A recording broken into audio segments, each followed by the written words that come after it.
Good afternoon. Very bright colleagues, very bright teachers, and I have a lot of confidence in you people. I am proud of all of you. And let me tell you that I know that the teachers of this institution, Cassette Institution, are very knowledgeable. And I am very proud of my staff. And it is because of them that the students are doing well. अब जरा हम एक सवाल पूछते हैं. मैंने कहा culture क्या होता है. इसमें एक मेरी क्लिक ने कहा कल्चर होता है टू कल्टिवेट. इसने ठीक ही कहा. We cultivate our body, we cultivate our mind. Cultivation of mind में बहुत कुछ आता है. इसमें स्पिरिचुअलिटी भी आती है, इसमें हमारे हैबिट्स आते हैं, इसमें हमारे रहन सहन का तरीका आता है, हमारे कुजाइंस आते हैं, हम क्या खाते पीते हैं, हम क्या पहनते हैं, हम किस मकानों में रहते हैं, हमारी सड़कें कैसी हैं. ये सब चीज़ें मटेरियल पार्ट ऑफ कल्चर है. कल्चर को दो हिस्से करें, एक है मटेरियल कल्चर, दूसरा non material culture. Material culture में आता है जो ठोस चीज़ें होते. आप देखेंगे मुसलमान घरों में बर्तन एक किस्म के होते हैं, पंडित घरों में बर्तन और किस्म के होते थे. पंडित घरों में पोशाक एक किस्म का होता था, मुसलमान लड़कों का और लड़कियों का पोशाक दूसरे किस्म का होता था. अच्छा, आपकी कुजाइन मुस्लिम कुजाइन अलहदा किस्म की होती थी, पंडित कुजाइन अलहदा होती थी. जैसे मुसलमानों का कुजाइन है वाजवान और बटों का कुजाइन है अथवा ABC को ABC का बच्चा एगो मस एगो रोगों जो बीगो मस से हो कलिया रोगन मस के पत करो सैड ये तुम कुछ मुसलमानों का कबर का तुम इसमें रोजा पत करो तुम पत तुम बहुत पनो कबर का तो शुद्ध सुना तब मत इसमें कबर का मगर तो जो ऐसा वो वैरायटी मास अच्छा चीज वैरायटीज हैं क्या. तो इसी तरह से क्या होता है, जैसे आपके ऑर्नामेंट्स पहनते हैं, आपके ऑर्नामेंट्स एक ढंग के होते हैं, हमारे ऑर्नामेंट्स और ढंग के होते हैं. तो हमारे मकान एक ढंग के, आपके मकान एक ढंग के. अगर एक ढंग के नहीं है तो मगर अंदर रंग वंग तो डिफरेंट किस्म का होता है, फर्निशिंग जो है वो डिफरेंट किस्म की होती है. अच्छा, सड़कें तो हम सबों की एक ही जैसे, मगर एक कल्चर में एक किस्म के, दूसरे कल्चर में जैसे गाँव में सड़कें देखो, शहर में देखो सड़कें डिफरेंट है. गाँव के मकान देखो, यहाँ के मकान देखो डिफरेंट है. तो यूनिवर्सिटियाँ हैं, हमारे पुराने ज़माने में यूनिवर्सिटियाँ नहीं होती थी, ये मॉडर्न ज़माने का यूनिवर्सिटी. आजकल कोर्ट्स हैं, पुराने ज़माने में कोर्ट्स नहीं होती थी, पंचायतें होती थी. आजकल भी पंचायतें मगर मोर सोफिस्टिकेटेड कोर्ट्स हैं. ये सारा मटेरियल पार्ट है. नॉन मटेरियल पार्ट है, आपके पास भी वही कॉटन का कपड़ा है, मेरी बीवी के पास या मेरी लड़की के पास भी यही कॉटन का कपड़ा है. लेकिन जिस तरीके से वो पहनती है कॉटन का कपड़ा और जिस तरीके से आप पहनते हैं, design difference, the way you are putting your dress, the way. अच्छा, फूल गोभी छत से चलाना बचराना, मगर फूल गोभी के भी तरीके से चलाना तरीके मटेरियल से मगर design too different. Are you getting my point?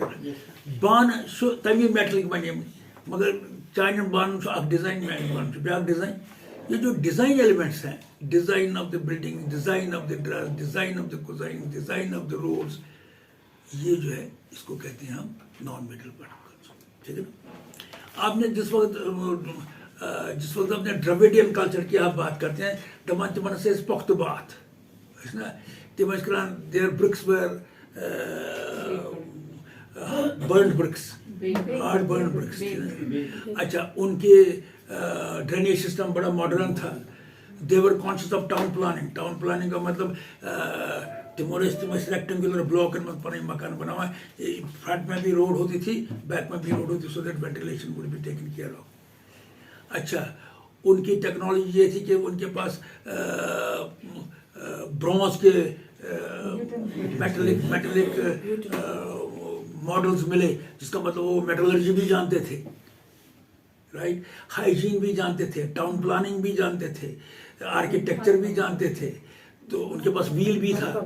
तो इन सब चीज़ों से पता चलता है वो द्रविडियन सिविलाइजेशन जो है, जिसको इंडस वैली सिविलाइजेशन है, वो कैसी थी. द्रविडियन सिविलाइजेशन जो थी वो इंडस वैली सिविलाइजेशन, तो द्रविडियन सिविलाइजेशन वो कैसी थी. हर सिविलाइजेशन में अपना अपना स्टाइल होता है. मटेरियल वही होता है, स्टाइल डिफरेंट होता है. और वो स्टाइल ही कहते हैं इथनिसिटी, उसको कहते हैं इथनिसिटी. इसमें आपकी लैंग्वेज आती है. इसके आपके डांस फॉर्म्स आते हैं, म्यूजिक आता इसके है, अंदर आर्ट फॉर्म्स आते हैं, इसके अंदर आपके सॉन्ग्स आते हैं, इसके अंदर आपकी फोक स्टोरीज आते हैं, folk songs, folk songs folk dances आते हैं। ये सारा हर मसला आंध्र प्रदेश था एक स्टेट, वहाँ पर जो तेलंगाना वालों ने कहा यार हमें क्या, हमारी ज़बान अलग है, हमारा सहन का तरीका अलग है, रहने उठने बैठने का तरीका अलग है, तो हम क्यों आपके साथ रहेंगे, हम तो आपसे मिलते ही नहीं। हो गया शुरू इतनी और क्या हुआ, तेलंगाना अलग हुआ। इसमें मजहब से इम्पोर्टेंट होता है इथनिसिटी। जैसे मैं कश्मीरी पंडित हूँ, आप कश्मीरी मुसलमान हैं, मैं लाहौर गया आपके पास, आपने सारों को छोड़ के मेरे पास आ गए और कश्मीरी है कश्मीर। मैंने कुछ दोस्त स्कॉलर को हिमाचल यूनिवर्सिटी में भेजा पीएचडी करने के लिए। वो था वहाँ पर, वो प्रोफेसर कुंडू था, वो मेरा कलीग था एक टाइम। तो मैंने अपने यहाँ के 2 मुसलमान लड़कों को भेजा वहाँ, चिट्ठी लिखी, registration for PhD. He was in a meeting, ये मौसूदा चिट तब कर मीटिंग दरका तो पीएचडी का कर बड़े कर मिस्टर कश्मीर पर कथा बात talk to me in Kashmir, I want to be back to my home while you are here, talk घर लिया जब आई गो पता बचती तुम सुना पीएचडी को इतना लोग बताइए वो क्यों, इथनिसिटी में अपना ही चाव है। जब शादियां आजकल हो रही है हमारे कश्मीरी पंडितों को बाहर, सबसे बड़ा दुख हमें ये हो रहा है जब वो लव मैरिज करते हैं, लव मैरिज में वो क्रॉस मैरिजेस करते हैं तो हम बड़े परेशान हो जाते हैं क्योंकि हमारा कल्चर खत्म होता है। मैं सुबह अपने बेड पर बैठा था तो मुझे ऐसा लगा अब अगले 50 साल में कश्मीरी पंडित कोई होगा ही नहीं, क्योंकि ये सारे क्रॉस कल्चरल मैरिजेस में डिसॉल्व हो गए होंगे। पुराने ज़माने में जब पंडित भाग गए थे फिर वो अपने बच्चों की शादियाँ करने के लिए कश्मीर आते थे, क्योंकि यहाँ कश्मीर पंडित थे। अब तो यहाँ भी कश्मीर पंडित नहीं है, और जो बाहर कश्मीर पंडित गए हैं उनका कल्चर तो सारा खत्म हो गया। वो क्यों खत्म हुआ, वो क्रॉस मैरिजेस के अंदर खत्म। तो फिर वी आर फीलिंग सैड यार, ऐसे का कल्चर खत्म। One of the biggest losses that Kashmir pandit feel is that they have lost their culture. Are you getting my point? तो अब देखो, हम आज आपको बताएंगे कल्चर सबसे पहले कहाँ आया, फिर कहाँ आया, फिर कहाँ आया। उसको कहते हैं ओल्डेस्ट सिविलाइजेशन को।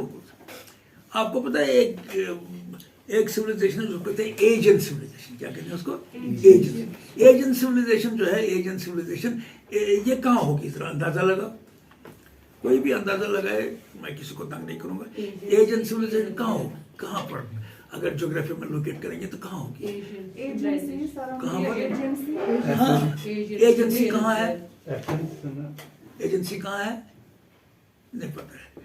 आपको पता है एजेंसी कहाँ है, नहीं पता है। एजेंसी है टर्की के साउथ वेस्ट में। अब नक्शा करते हैं, रोज सीज पढ़ते हैं, टर्की के साउथ वेस्ट में है एजेंसी। एजेंसी में जो सिटीज थी on the banks of agency, वहां पर कल्चर एक डेवलप हुआ जिसको कहते हैं एजियन कल्चर। ये ओल्डेस्ट कल्चर है, इसको ग्रीक्स ने डिस्ट्रॉय कर दिया। क्योंकि जब भी कोई हमलावर आता था ना, वो ये सिर्फ इस्लाम में था कि जहां जाओगे वहां का कल्चर डिस्ट्रॉय मत करो, जो था। बाद में अब क्या हो रहा है वो डिफरेंट है, मगर जो असली इस्लाम है उसमें तो बहुत बड़ी चीजें थी। मैं अभी भी कहता हूं कि that Islam was the religion of reformation. पहला रिलीजन जिसने औरतों को जिंदा रहने का हक दिया, पहले कि प्रॉपर्टी का हक दिया। उसने अगर आपको आधा हिस्सा दिया है वो कमाल है उस वक्त, जबकि लड़कियों को दफनाते थे, नहीं तो उसने आपको पूरा हिस्सा दिया होता। But at the time talking of saving a girl was also difficult, and then giving share to them was still more difficult. और उनकी personality, peace be upon him, was such that people accepted what he said. तो मैं किस बात पर, Aegean culture, हाँ मैंने इस्लाम का जिक्र इसलिए किया, वो they were not saying destroy that culture. उन्होंने फरमाया कि अगर आपको पढ़ने लिखने के लिए चाइना भी जाना पड़े तो जाओ, चाइना जाओ, क्योंकि China was an ancient civilization, Chinese civilization considered to be very ancient civilization. देखो ना, चाइना ने गन पाउडर वर्ल्ड को दिया, चाइना ने क्या क्या नहीं दिया, पेपर दिया, ब्लॉक प्रिंटिंग दी, कंपास दिया, एक्यूपंक्चर दिया, सिल्क दिया, काइट दिया, T they the. We say that China is considered the cradle of world civilization. देखो ना, गन पाउडर कहाँ इस्तेमाल नहीं हुआ, पेपर कहाँ इस्तेमाल नहीं हुआ, काइट कहाँ इस्तेमाल नहीं हुआ, एक्यूपंक्चर भी हर जगह इस्तेमाल होता है। अच्छा, कंपास कहाँ इस्तेमाल नहीं हुआ। एडमिनिस्ट्रेटिव सर्विस का इंट्रोडक्शन चाइना ने किया है। एडमिनिस्ट्रेटिव, क्योंकि China was a very vast country, एक ही बात से सारे रीजन को कंट्रोल करता था, और वो सदियों पर एक ही राजा, एक ही डायनास्टी 300 400 साल रहती थी। तो इतनी बड़ी कंट्री को विदाउट एफिशिएंट एडमिनिस्ट्रेटर्स तो मैनेज नहीं कर सकते, तो दे इंट्रोड्यूस एडमिनिस्ट्रेटिव सर्विस। तो इनको कहते हैं क्या, कैटल ऑफ एंशिएंट सिविलाइजेशन। सो मैं किस बात पर चाइना पर आया था, मैंने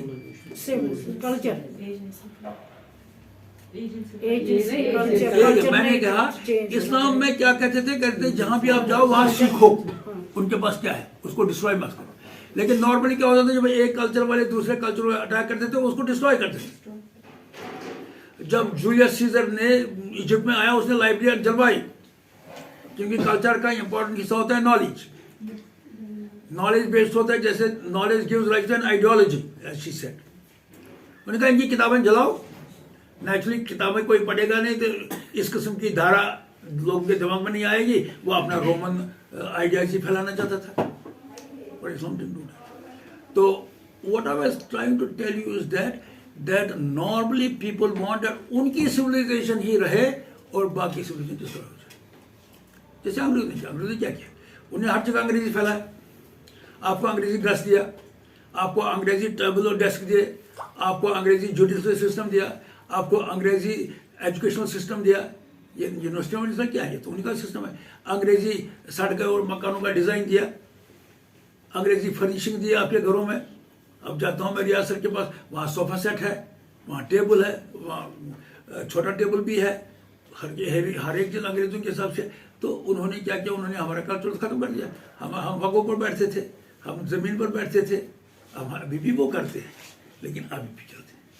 हम कोई बुरी बात नहीं करते, कहते वक्त के साथ बदलना होता है, वक्त के साथ बदलना होता है। लेकिन एट द सेम टाइम जो आपको बेसिक कल्चर है उसको नहीं छोड़ना है। बेसिक कल्चर हमारी जबीन है, जबान है, हम कश्मीरी बोलते रहे। बेसिक कल्चर हमारा है ह्यूमिलिटी, को शुड हम्बल, को should full of love, he doesn't hate people. जो हमारे बेसिक को शुड हॉस्पिटेबल, सख्त मेहमानवाजी चाहिए।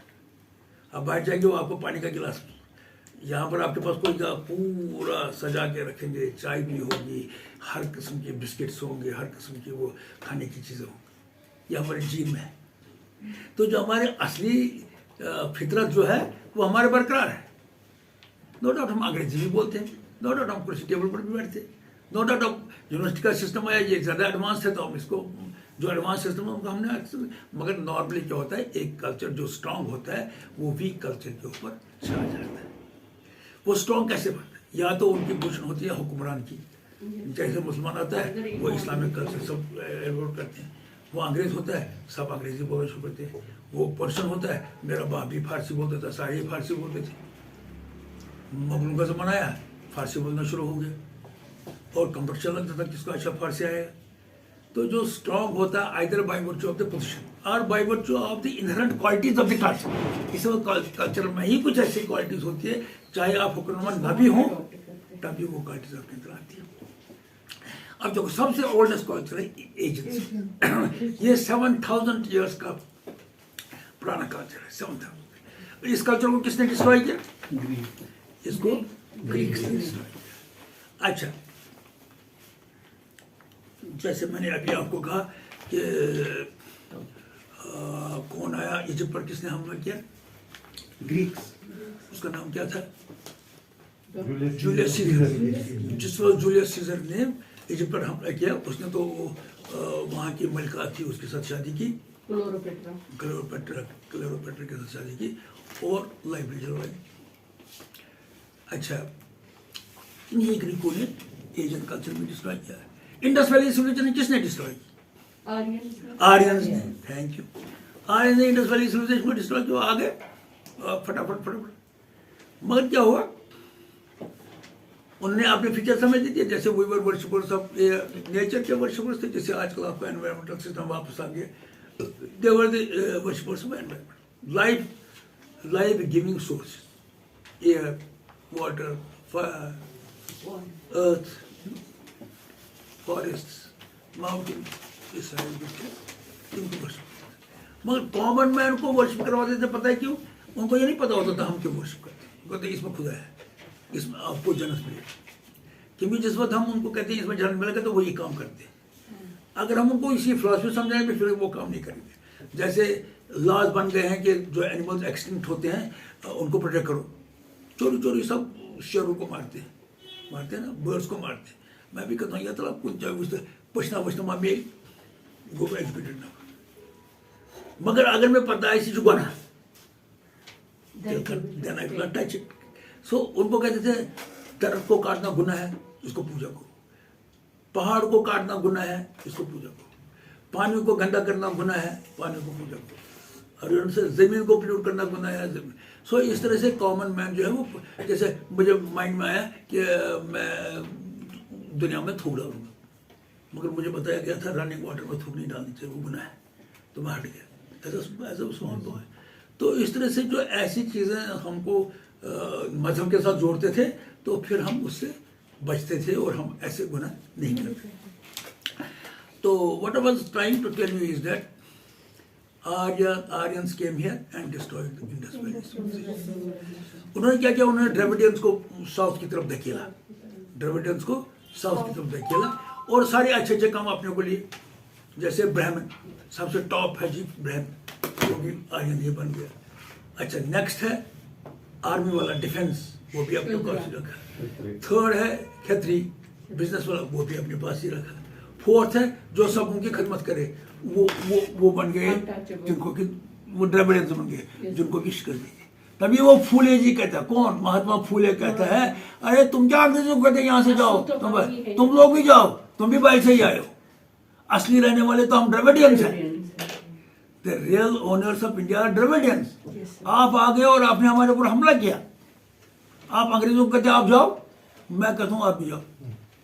तो इस तरह से क्या हुआ, जिस वक्त बाहर से लोग आते थे वो अच्छी जगह अपने लिए रखते थे और माड़ी जगह। इसलिए क्या था, गुलाम ज्यादा होते थे, अफसर कम।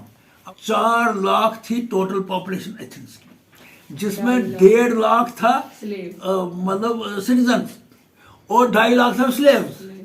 क्योंकि जिन्होंने कॉन्कर किया था वो तो कम ही होंगे, जिनको कॉन्कर किया वो ज्यादा होंगे।